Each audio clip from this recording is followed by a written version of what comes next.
Assalamualaikum dan salam sejahtera kepada Cikgu Hafiz dan rakan-rakan. Kami dari kumpulan ketiga ingin membentangkan tajuk tentang momentum dan daya. Saya Nur Farhana. Saya Nur Syafiqah. Saya Balkis Munira. Saya Kasih Damia.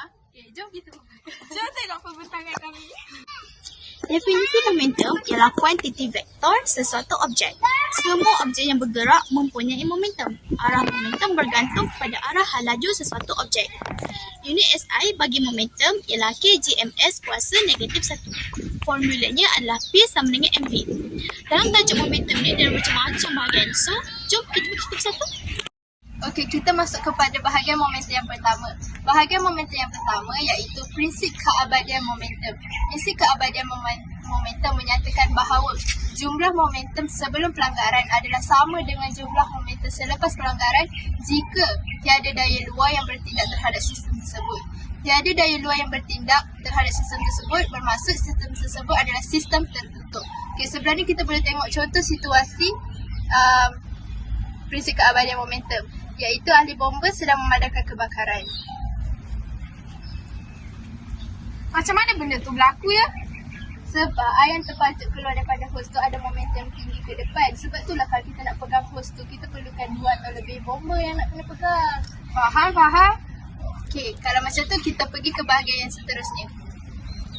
Letupan.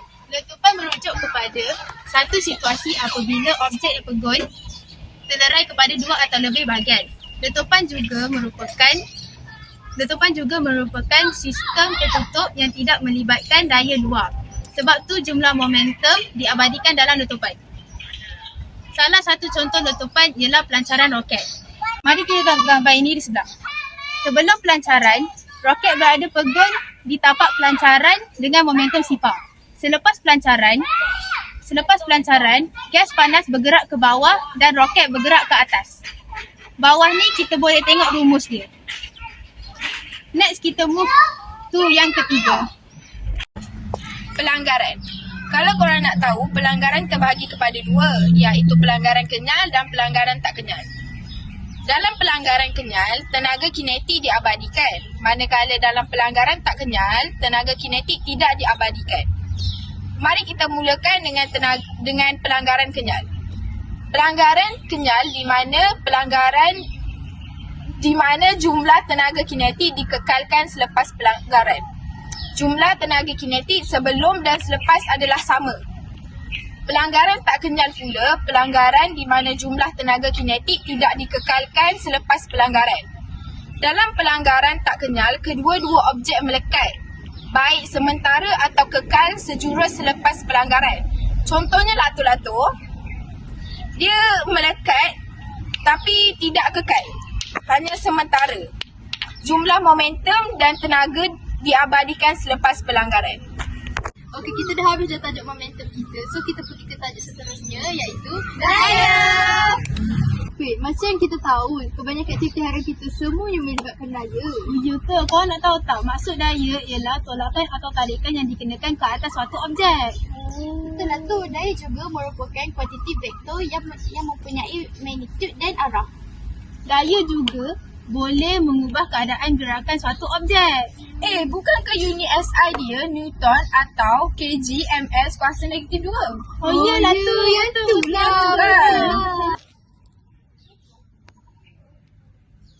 Daya tidak seimbang atau daya panduan. Jika daya-daya yang dikenakan ke atas suatu objek adalah tidak seimbang, maka wujudlah satu daya bersih yang dikenakan ke atas objek tersebut. Daya bersih dikenali sebagai daya panduan. Daya yang dikenakan ke atas suatu objek boleh mengubah saiz, bentuk, keadaan rehat, laju dan arah gerakan sesuatu objek. Hukum Newton kedua. Hukum gerakan Newton kedua menyatakan bahawa kadar perubahan momentum adalah berkadar terus dengan daya paduan yang bertindak ke atas objek itu pada arah yang sama dengan arah tindakan daya paduan itu.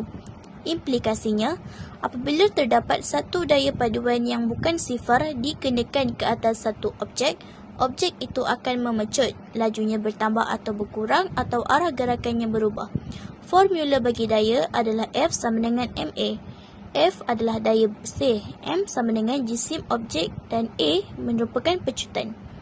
Ringkasan hukum Newton pertama dan kedua. Hukum Newton pertama. Apabila tiada daya bersih dikenakan ke atas satu objek, objek itu sama ada dalam keadaan pegun atau bergerak dalam garis lurus dengan laju mala. Hukum Newton kedua.